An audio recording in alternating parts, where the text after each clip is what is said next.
सच्ची सहेली, महिलाओं के लिए सबसे भरोसेमंद औषधि एवं टॉनिक। टेक महिंद्रा लाउंज में आमंत्रण पत्र, आईटी और डिजिटल इकोसिस्टम को लेकर चर्चा, इमर्जिंग टेक्नोलॉजी के क्षेत्र में निवेश का प्रस्ताव। दावोस में वर्ल्ड इकोनॉमिक फोरम की वार्षिक बैठक, इंडिया पैवेलियन का हुआ उद्घाटन समारोह, सीएम हेमंत सोरेन ने समारोह में की शिरकत। सीएम हेमंत सोरेन ने डब्ल्यूईएफ की वार्षिक बैठक में लिया भाग, व्हाइट वेज प्रदान कर सीएम को किया सम्मानित, झारखंड में हो रहे परिवर्तनकारी कार्यों की सराहना। धनबाद में डिजिटल अरेस्ट के नाम पर 10.50 लाख की ठगी, पुलिस ने आरोपी को किया गिरफ्तार, मध्य प्रदेश के भोपाल से हुई गिरफ्तारी। बोकारो के सेजल झा का अब तक नहीं चला पाया पता, पिछले 5 साल 3 महीने से लापता, सेजल पीड़ित परिजनों का रो रो कर बुरा हाल।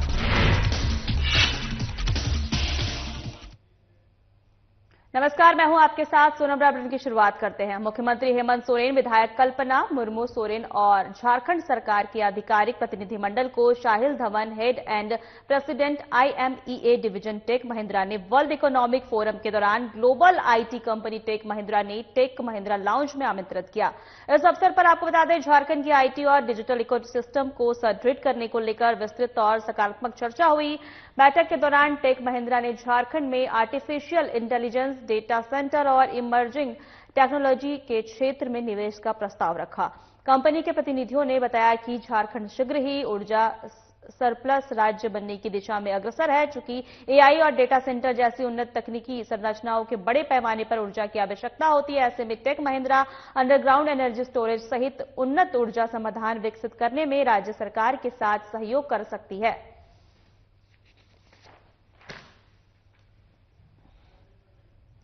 आपको बता दें कि मुख्यमंत्री हेमंत सोरेन, विधायक कल्पना मुर्मू सोरेन और झारखंड सरकार के आधिकारिक प्रतिनिधिमंडल को Shahil Dhawan, head and president IMEA division Tech Mahindra ने वर्ल्ड इकोनॉमिक फोरम के दौरान global IT company Tech Mahindra ने टेक महिंद्रा लाउंज में आमंत्रित किया है।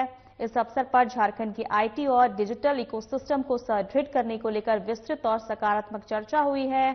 बैठक के दौरान टेक महिंद्रा ने झारखंड में आर्टिफिशियल इंटेलिजेंस, डेटा सेंटर और इमर्जिंग टेक्नोलॉजी के क्षेत्र में निवेश का प्रस्ताव रखा है। कंपनी के प्रतिनिधियों ने बताया है कि झारखंड शीघ्र ही ऊर्जा सरप्लस राज्य बनने की दिशा में अग्रसर है, चूंकि एआई और डेटा सेंटर जैसी उन्नत तकनीकी संरचनाओं को बड़े पैमाने पर ऊर्जा की आवश्यकता होती है।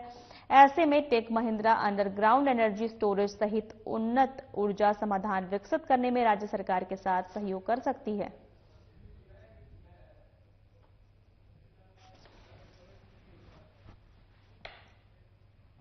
मुख्यमंत्री हेमंत सोरेन ने वर्ल्ड इकोनॉमिक फोरम की वार्षिक बैठक के दौरान दावोस में इंडियन पवेलियन के साथ उद्घाटन समारोह में भाग लिया। आपको बता दें, इस अवसर पर भारत सरकार और विभिन्न राज्यों के प्रतिनिधि भी उपस्थित रहे। मुख्यमंत्री ने कहा कि झारखंड पहली बार इस प्रतिष्ठित वैश्विक मंच पर भाग ले रहा है, जो राज्य के लिए गर्व का क्षण है।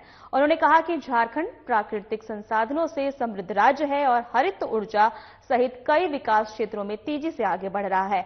मुख्यमंत्री ने विकसित भारत 2047 और समृद्ध झारखंड 2050 के लक्ष्य को दोहराते हुए विश्वास व्यक्त किया है। आपको बता दें कि दावोस में वैश्विक नेताओं और देशों और कंपनियों के साथ हुई सार्थक चर्चाएं राज्य के विकास और निवेश प्रयासों को नई गति प्रदान करेगी। मुख्यमंत्री ने कार्यक्रम में शामिल सभी प्रतिभागियों का आभार व्यक्त किया और झारखंड की तरफ से शुभकामनाएं दी। मुख्यमंत्री हेमंत सोरेन ने वर्ल्ड इकोनॉमिक फोरम की वार्षिक बैठक के दौरान दावोस में इंडिया पैवेलियन के उद्घाटन समारोह में भाग लिया। इस अवसर पर भारत और विभिन्न राज्यों के प्रतिनिधि भी उपस्थित रहे। मुख्यमंत्री ने कहा कि झारखंड पहली बार इस प्रतिष्ठित वैश्विक मंच पर भाग ले रहा है, जो राज्य के लिए गर्व का क्षण है। उन्होंने कहा कि झारखंड प्राकृतिक संसाधनों से समृद्ध राज्य है और हरित ऊर्जा सहित कई विकास क्षेत्रों में तेजी से आगे बढ़ रहा है। मुख्यमंत्री ने विकसित भारत 2047 और समृद्ध झारखंड 2050 के लक्ष्य को दोहराते हुए विश्वास व्यक्त किया। वहीं दावोस में वैश्विक नेताओं और देशों और कंपनियों के साथ हुई सार्थक चर्चाएं राज्य के लिए विकास और निवेश प्रयासों को नई गति प्रदान करेगी। मुख्यमंत्री ने कार्यक्रम में शामिल सभी प्रतिभागियों का आभार व्यक्त किया और झारखंड की तरफ से शुभकामनाएं दी।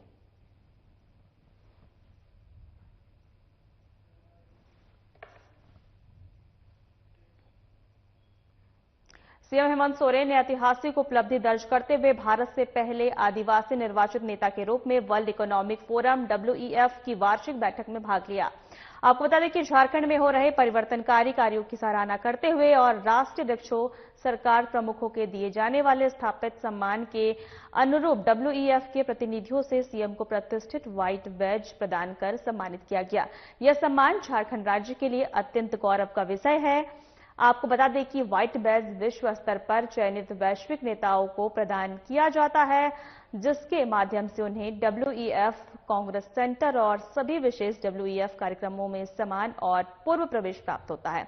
यह विश्व आर्थिक मंच द्वारा राष्ट्राध्यक्षों और सरकार प्रमुखों को दिया जाने वाला एक अत्यंत विशिष्ट सम्मान माना जाता है।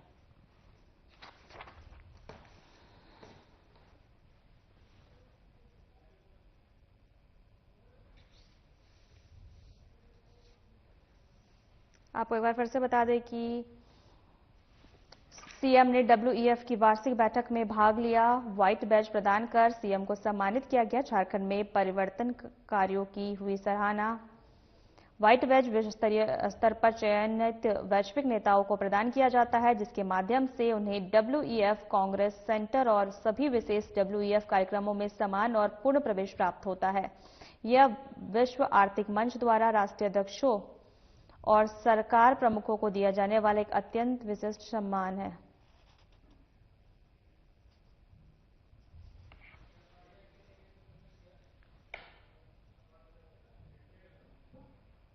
वर्ल्ड इकोनॉमिक फोरम की बैठक के दूसरे दिन झारखंड ने ऊर्जा के उत्पादन, उपभोग और सतत विकास और क्षेत्रीय नेतृत्व से जुड़े वैश्विक संवादों में मुख्यमंत्री हेमंत सोरेन ने नेतृत्व में अपनी सशक्त उपस्थिति दर्ज कराई, जिन्होंने अंतर्राष्ट्रीय नीति निर्माताओं, निवेशकों और वैश्विक संगठनों के साथ कई महत्वपूर्ण चर्चाओं में भाग लिया। सतत और समावेशी आर्थिक विकास के लिए वैश्विक सहयोग ढांचे को सुदृढ़ करने पर जोर दिया गया। मुख्यमंत्री का इंटर मिनिस्ट्रियल डायलॉग में संबोधन विशेष रूप से उल्लेखनीय रहा। इस सत्र में स्लोवाकिया के पूर्व वित्त और अर्थव्यवस्था मंत्री वाजिल हुडाक सहित अनेक वैश्विक नेताओं ने भाग लिया। चर्चा का मुख्य विषय सतत और समावेशी आर्थिक विकास के लिए वैश्विक सहयोग ढांचे का सुदृढ़ करना रहा। संवाद के दौरान नवीकरणीय ऊर्जा, भारी वाहन निर्माण में निवेश की संभावनाएं और बागवानी क्षेत्र में टिकाऊ पद्धतियों को अपनाने जैसे विषय पर भी गहन विचार विमर्श हुआ।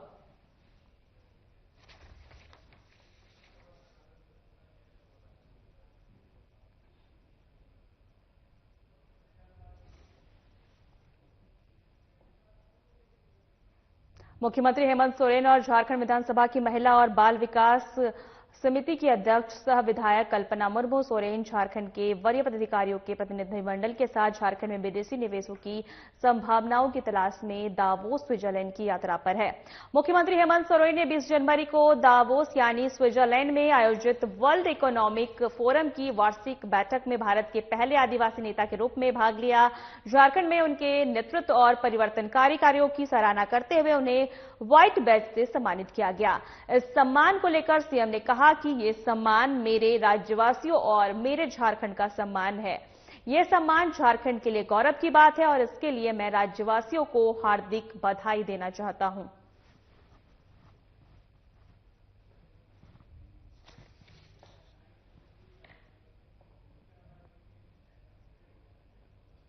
डिजिटल अरेस्ट का डर दिखाकर एक बुजुर्ग से 10,50,000 रुपए की साइबर ठगी करने वाले गिरोह का धनबाद साइबर थाना पुलिस ने पर्दाफाश कर लिया है। आपको बता दें, मंगलवार को साइबर थाना परिसर में आयोजित प्रेस वार्ता में ग्रामीण एसपी कपिल चौधरी ने बताया कि इस मामले में मध्य प्रदेश के भोपाल से आरोपी को गिरफ्तार किया गया है।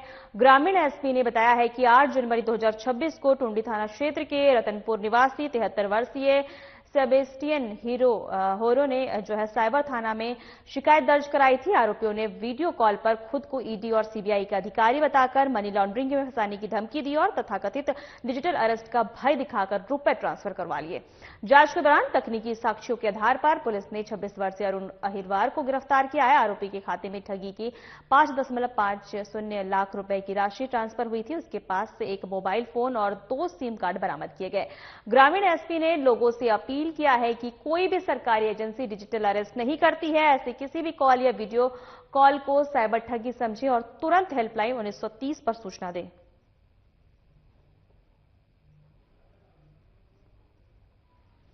एक बार आपको फिर से बता दें, डिजिटल अरेस्ट का डर दिखाकर एक बुजुर्ग से 10,50,000 रुपए साइबर ठगी करने वाले गिरोह का धनबाद साइबर थाना पुलिस ने पर्दाफाश कर लिया है।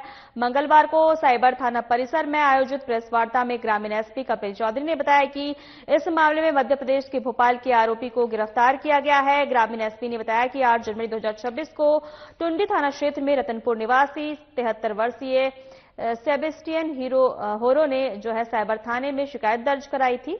उन्होंने आरोपियों से जो है वीडियो कॉल पर खुद को ईडी और सीबीआई का अधिकारी बताकर मनी लॉन्ड्रिंग में फंसाने की धमकी दी थी और तथाकथित डिजिटल अरेस्ट का भय दिखाकर रुपए ट्रांसफर करवा लिया था।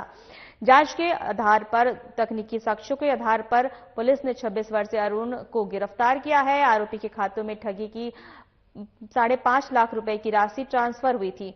उसमें पास से जो है एक मोबाइल फोन और 2 सिम कार्ड भी बरामद किए गए हैं। ग्रामीण एसपी ने लोगों से अपील की है कि कोई भी सरकारी एजेंसी डिजिटल अरेस्ट नहीं करती है। ऐसे किसी भी कॉल या वीडियो कॉल साइबर ठगी समझे तो तुरंत हेल्पलाइन 1930 पर कॉल करें। बहुत बड़ा किया गया है, आप घर से नहीं निकल सकते। पिछले 8 तारीख को साइबर थाना में एक कंप्लेन रजिस्टर हुआ था, जिसमें टुंडी थाना के रहने वाले सेबेस्टियन होरो के द्वारा ये बताया गया कि किन्हीं व्यक्तियों के द्वारा उसके साथ साइबर ठगी की गई है और ठगी करने का जो एमओ था उसमें डिजिटल अरेस्ट का मामला सामने आया था, जिसमें कि उसको सीबीआई और ईडी के अधिकारी बना के बताकर उससे ठगी कर ली गई थी और इसमें उससे 10.5 लाख रुपए की ठगी की गई और डिजिटल अरेस्ट के टाइम में उसको लगभग 2 दिन तक डिजिटल अरेस्ट करके रखा गया और उनको पूरी तरह से विश्वास हो गया था कि भाई ईडी और सीबीआई के लोगों ने उनको अरेस्ट कर लिया है। जिसके पश्चात जब उनके बैंक अकाउंट से सारी राशि खत्म हो गई, उसके पश्चात जब उनको लगा कि फिर भी ये लोग परेशान कर रहे हैं, फिर वो फाइनली थाने आके उन्होंने अपनी शिकायत रजिस्टर की। सबसे पहले वो सीनियर एसपी सर के ऑफिस में गए, वहां से सर के द्वारा उनको यहाँ पे आने के लिए बुला गया, जिसके पश्चात तत्काल प्राथमिकी दर्ज करके 8 तारीख को उनकी प्राथमिकी दर्ज की गई और मामले की गंभीरता को देखते हुए एक एसआईटी का गठन किया गया थाना प्रभारी की अध्यक्षता में। एसआईटी टीम तुरंत जैसे ही उसकी डिटेल्स आई, डिटेल्स के बाद अपनी छानबीन करते हुए उनकी जो डिटेल्स आई वो मध्य प्रदेश की आई। मध्य प्रदेश के लिए एक टीम तुरंत रवाना की गई, जिसमें कि हमारे थाने के सब इंस्पेक्टर विश्वजीत और विकास और थाने के 2 और कांस्टेबल इनके साथ गए, एक एएसआई भी थे। इन टीम ने वहां पे जाके लगभग एमपी में उस जगह की रेकी की, जिसके खाते में पैसे गए थे, उसकी खाते से जिसने पैसे की निकासी की थी उसको काफी सूझबूझ के साथ 4-5 दिन तक रेकी करते हुए उसके पीछे लगे और उसके बाद उसको फाइनली वहां से गिरफ्तार कर लिया। मंगलवार को रांची जिले के ग्रामीण एसपी प्रवीण पुष्कर ने बुंडू अनुमंडल सभागार में अफीम खेती के विरुद्ध कार्रवाई तेज करने को लेकर एक हाई लेवल बैठक रखी है, जिसमें आपको बता दें बुंडू एसडीएम, बुंडू एसडीपीओ, सिल्ली DSP, Bundu LRDC, Namkum DSP और बुंडू इंस्पेक्टर सहित अन्य अधिकारी मौजूद थे। मौके पर ग्रामीण एसपी ने सभी पदाधिकारियों से विस्तार से चर्चा की और अफीम की खेती पर ड्रोन कैमरे से नजर रखने के लिए ग्रामीण स्तर में सूचना तंत्र मजबूत करने और सूचना आदान प्रदान करने और अफीम की खेती को करने वालों के विरुद्ध कड़ी कार्रवाई करने का दिशा निर्देश दिया।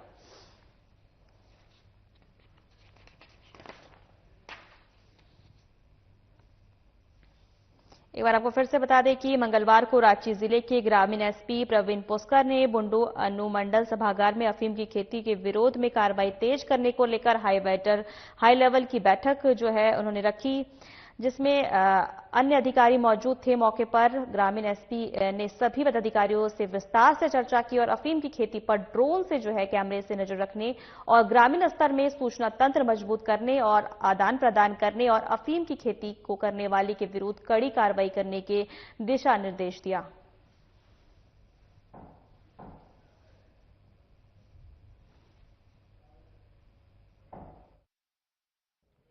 आज अफीम विनिष्टीकरण को लेकर यहाँ पे अनुमंडल कार्यालय बुंडू में सभी पदाधिकारियों के साथ एसडीओ साहब, एसडीपीओ साहब और जहाँ भी अफीम की खेती होती है वहाँ के पदाधिकारियों के साथ बैठक की गई।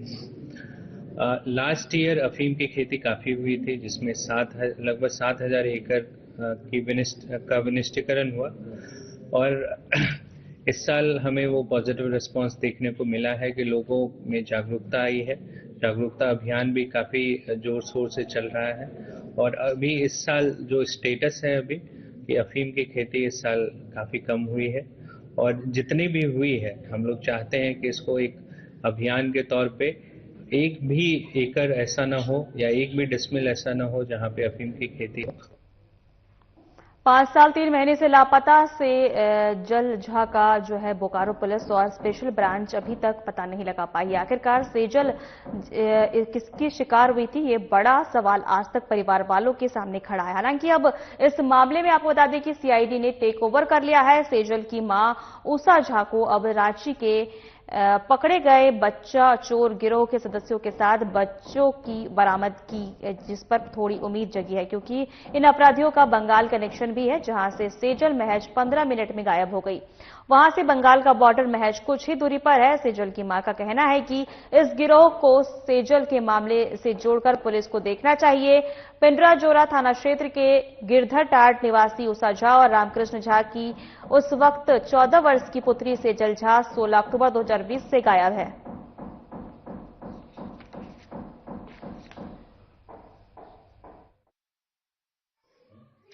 मैं क्लास 11th में पढ़ता हूँ अभी। जब मेरी दीदी का ये घटना हुआ था तो आई थिंक मैं उस टाइम पे 12 ईयर का था। अभी मेरा ईयर 18 हो गया है, 18 एबव हो गया है और अभी तक मेरी दीदी का कुछ भी पता नहीं चला है। जहाँ तक हमको लग रहा है रांची में ऐसा ही एक केस का रिकवर हुआ है जिससे कुछ लड़कियों का रिकवरी हुआ है। हमको लगता है यहाँ तक कि बोकारो में भी ऐसा ही कहीं गिरोह चल रहा है जिसका अभी तक हमारे बोकारो पुलिस को कुछ पता नहीं है। 2020 16 अक्टूबर सुबह 10 बजे से पहले हमारा एक भरा पूरा खुशहाल परिवार छोटा सा था, जिसमें मेरी सास, मेरे पति, मेरा बच्चा और मैं, मेरी बेटी बहुत खुशी से रहते थे। नहीं पता था कि क्षण भर में हमारी जिंदगी ऐसे पलट जाएगी, किस्मत जो पूरी कहानी बदल देगी और एक नया इतिहास रचेगी। पिछले 5 साल से इसी उम्मीद से हम लोग मंदिर, मस्जिद, गुरुद्वारा, CM, headquarter, DGP, DIG, SP, थाना, पुलिस, बस दौड़ना यही उम्मीद से कि कहीं ना कहीं किसी रास्ते मेरे बच्चे का एक फोन कॉल, एक खबर मिलेगा। उसमें पहले भी हम लोग सेजल झा को बरामदगी के लिए पुलिस, बोकारो पुलिस अपने स्तर से बहुत प्रयास की है। हम लोग उसमें नार्को एनालिसिस भी कराए हैं, विभिन्न छापामारी दल का गठन करके विभिन्न राज्य भी भेजा गया, केरला, बंगलोर, सभी जगह भेजा गया था। और उनकी जो परिजन है, उनकी माता है, वो स्वयं बड़े पदाधिकारी से मिली थी और उसके अनुशंसा के आलोक में इस केस को सीआईडी को भेज दिया गया है। अब सीआईडी इस केस की तहकीकात करता है। चतरा में गंगापुर गांव से लापता 14 वर्षीय किशोरी की बरामदगी के लिए पुलिस ने तलाश अभियान तेज कर दिया है। मामले की गंभीरता को देखते हुए पुलिस अधीक्षक ने विशेष जांच टीम का गठन किया है। वहीं एसआईटी के नेतृत्व में पुलिस बल गंगापुर और आसपास के इलाके में जंगलों और पहाड़ी क्षेत्रों में लगातार सर्च ऑपरेशन चला रही है। पुलिस ने आम लोगों से अपील की है कि यदि किसी को किशोरी के संबंध में कोई जानकारी मिले तो तत्काल नजदीकी थाना या पुलिस अधिकारियों को सूचित करे। उन्होंने कहा कि पुलिस ने इनाम में 20,000 रुपए देने की घोषणा की है।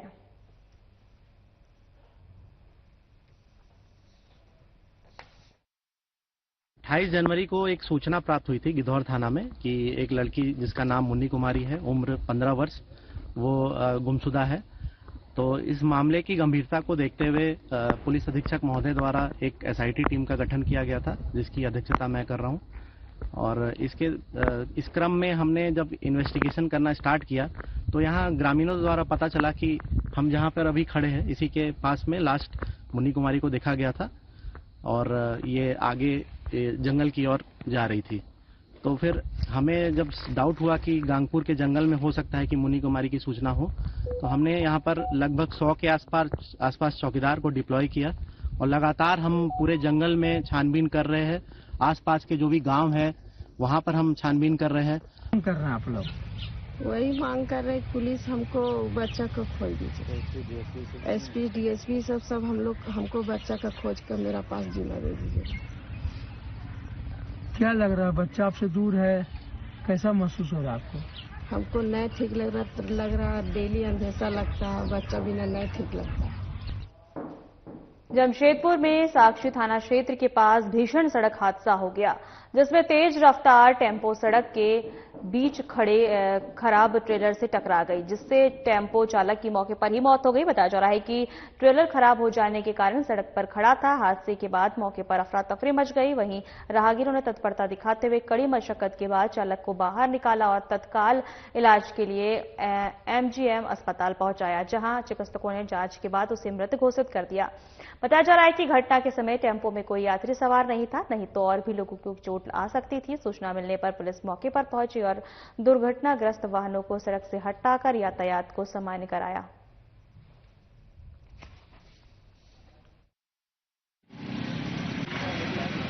एक्चुअली मैं तो अभी आया आधे घंटे पहले, ये आधे घंटे पहले की घटना है। ड्राइवर घर जा रहा था और ये ट्रेलर खड़ी थी।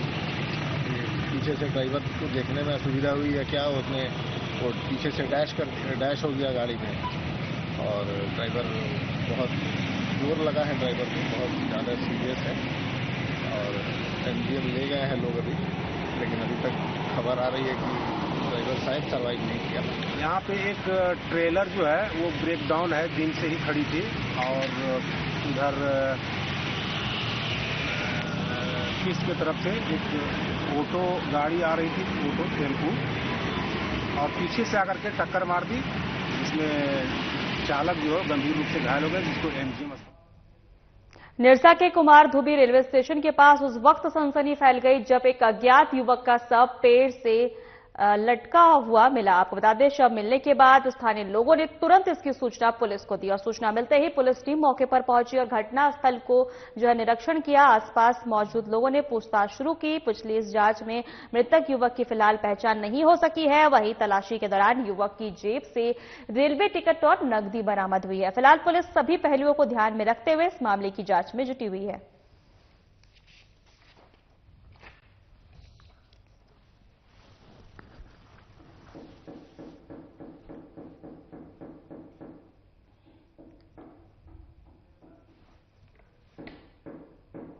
रांची में टाटा रोड पर खड़े ट्रेलर को पीछे से एक हाईवा ने जोरदार टक्कर मार दी। हादसे में हाईवा चालक की मौके पर ही मौत हो गई। घंटों मशक्कत के बाद शव को वाहन के नीचे से निकाला गया। घटना के संबंध में बताया जा रहा है कि मुल्तानी मिट्टी लादकर ट्रेलर जो है उड़ीसा जा रहा था। इसी दौरान जो है नवाडी के पास ट्रेलर ब्रेक डाउन हो गया और ट्रेलर को वहीं खड़ा कर ट्रेलर चालक रोड किनारे आग तापने चला गया। तभी रांची से बुंडू की ओर जा रहे खाली हाईवा ने पीछे से टक्कर मार दी, जिसमें हाईवा चालक की मौत हो गई।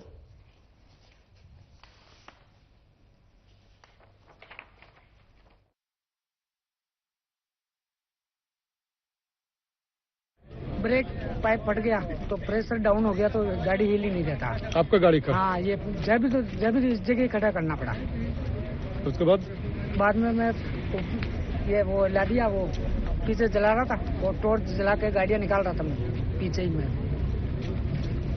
कितने बजे आप खड़ी किए थे, इसे ब्रेक डाउन हुआ आपका? 1:30-2 बजे। रात को? हाँ, 2-2:30 के आसपास। घटना कितने बजे? 4 बजे। 4 बजे? हाँ। तो आपने सूचना नहीं दिया था थाना उना को? नहीं, थाना ने वो आगे नहीं, तो मेरे पास तो 100 नंबर पे करा था मैंने कॉल। अच्छा। हाँ, थाना उना को सूचना दिए थे? आए थे। हाँ, अंदर में आ गए। समूह लोन की वजह से मां बेटी को गंवानी पड़ी अपनी जान। गिरिडीह के श्रीरामपुर गांव में एक हृदय विदारक घटना सामने आई है, जहां कर्ज के दबाव से परेशान एक मां और उसकी नाबालिग बेटी ने फांसी लगाकर आत्महत्या कर ली। इस घटना से पूरे इलाके में सनसनी फैल गई है। बताया जा रहा है कि पुतुल देवी ने किसी महिला समूह से लगभग 5 लाख रुपए का लोन लिया था, जिसकी जानकारी उन्होंने अपने परिवार वालों को नहीं दी थी। लोन की किस्तों को लेकर लगातार फोन आने से वह मानसिक रूप से काफी परेशान रहती थी। घटना का खुलासा उस समय हुआ जब सुबह काफी देर तक घर का दरवाजा नहीं खुला। शक होने पर परिजनों ने दरवाजा खोला तो देखा कि मां और बेटी घर के अंदर फांसी के फंदे से लटकी हुई है। आनन फानन में परिजनों और स्थानीय ग्रामीणों ने दोनों को नीचे उतारा, लेकिन तब तक उनकी मौत हो चुकी थी। घटना की सूचना मिलते ही आसपास के ग्रामीणों की भीड़ जुट गई। सूचना पाकर पुलिस मौके पर पहुंची और मामले की जांच शुरू कर दी है।